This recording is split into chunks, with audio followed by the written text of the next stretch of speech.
Okay, welcome everyone. I'm going to get started. Again, we may have somebody pop in and join us while we're going through some things today.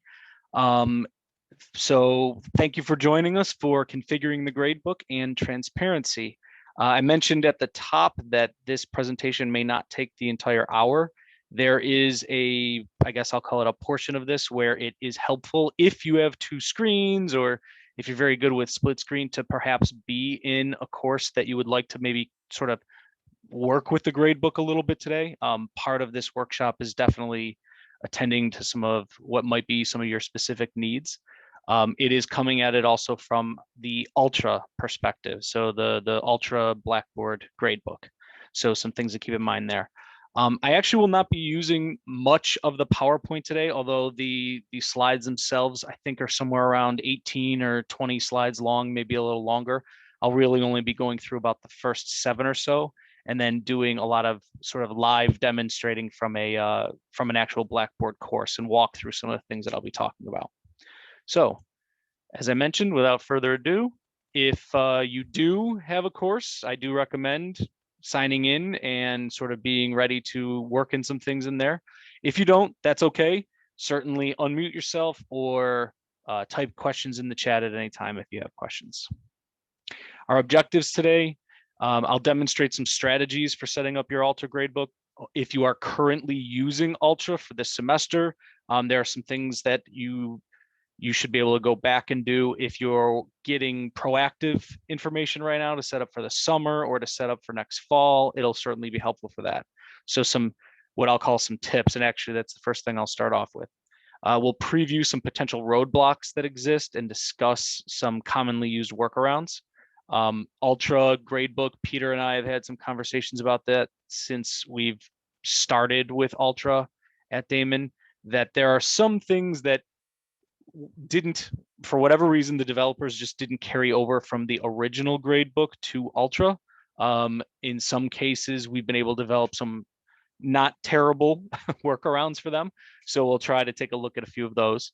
We'll provide some real-time support, as I mentioned, as faculty continue to configure their own gradebook, and then discuss some tools that can be used to communicate grades to students and provide some appropriate transparency. This is something that I think Peter will actually touch on more in tomorrow's workshops when he talks about the idea of providing feedback, especially. So without further ado, I'm going to actually start with if someone was to ask me, Eric, what's the best way to approach setting up my gradebook in Ultra? This next slide here, this recommended operating procedures, is probably what I would tell them.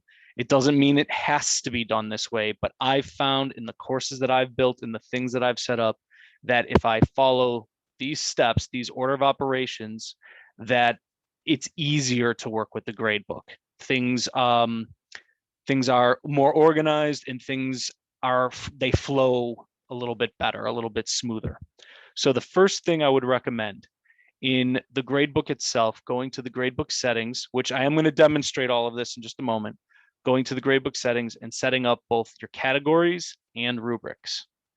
For the categories, there are some default categories that already exist in the gradebook, things like exam or I believe presentation, but that does not necessarily match what you have as categories or assignments in your syllabus.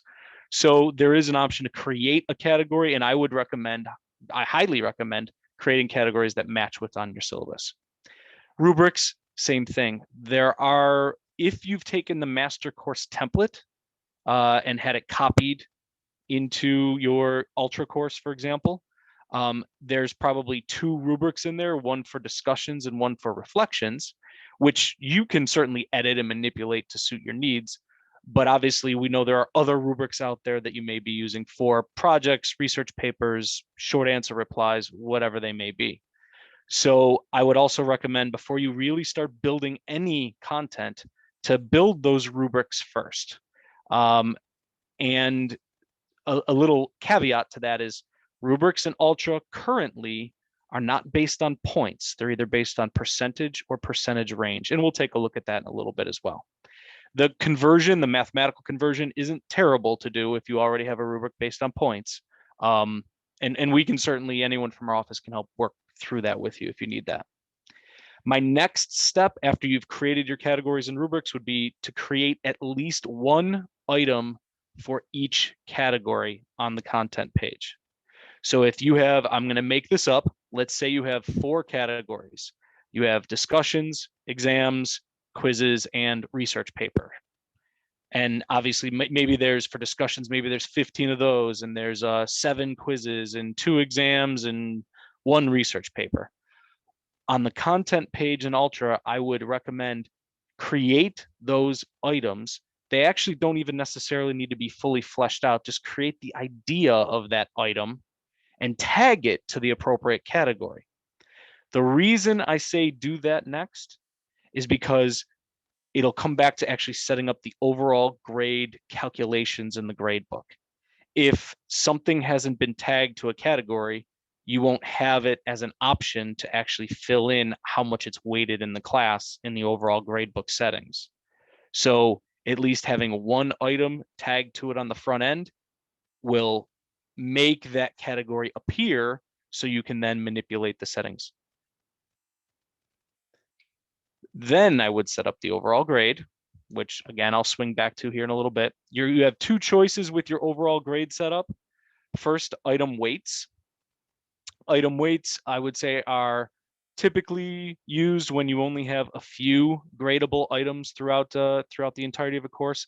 I would say in general, and it's a little bit of an arbitrary number, but it's a nice round number. I would say if it's less than 10 gradable items, you certainly could use item weights. It doesn't mean you could not use the other option, category weights. It's just what I've seen is when faculty have tried to use item weights when they've had more than 10 gradable items, where maybe there's 30 or 40, for example, it can get quite confusing. And then you have to go in and change each gradable item to only be worth, 2% each.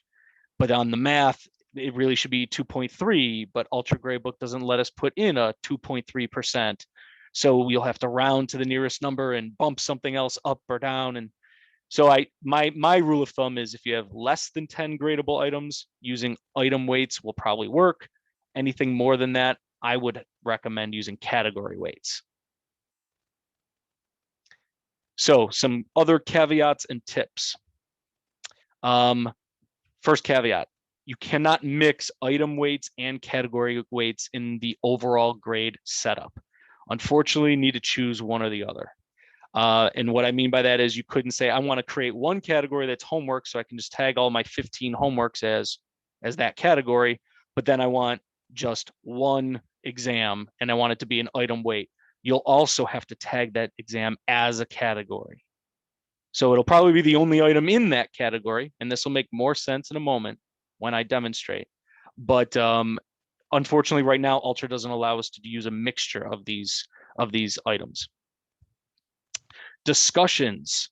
This one can be a little bit of a sticking point. Discussions cannot be tagged or assigned to a different category. They automatically default to discussion as a category, and that's it. There's not even an option to choose and say, oh, well, this discussion I actually want to count as a homework grade. It's currently not something that exists in Ultra. So you have to be a little bit more pragmatic with setting up discussions then. Just understanding that when you use the tool to create a discussion in Ultra, it'll automatically fall in the discussion category for sure. And then my final, in this case, tip, calculate if you have used points in the past or you are still using points in your courses, do the conversion. Convert the points to percentages before you build in the gradebook. An example, I put together a little table here. On the left, you'll see points-based course. And again, I've just made this up. Let's say you had quizzes, research papers, and exams, and you had 10 quizzes at 25 points each. That's 250 points. Research papers, 3 at 50 points each. There's another 150, and then 2 exams at 100 points each. So if I did my math correctly, that should add up to a total of 600 points that is available in the course. Well, again, points in the overall grade setup is not an option in Ultra at this time. So it would have to be set up as percentages. In this case, again, as long as I've done my math correctly, and I think I have, the quizzes at 250 divided by 600 points would equate to 42% of the overall grade. Research papers would equate to 25% of the overall grade, and exams 33% of the overall grade in my made up example here. So some quick basics of Ultra, and then we're going to switch to our course.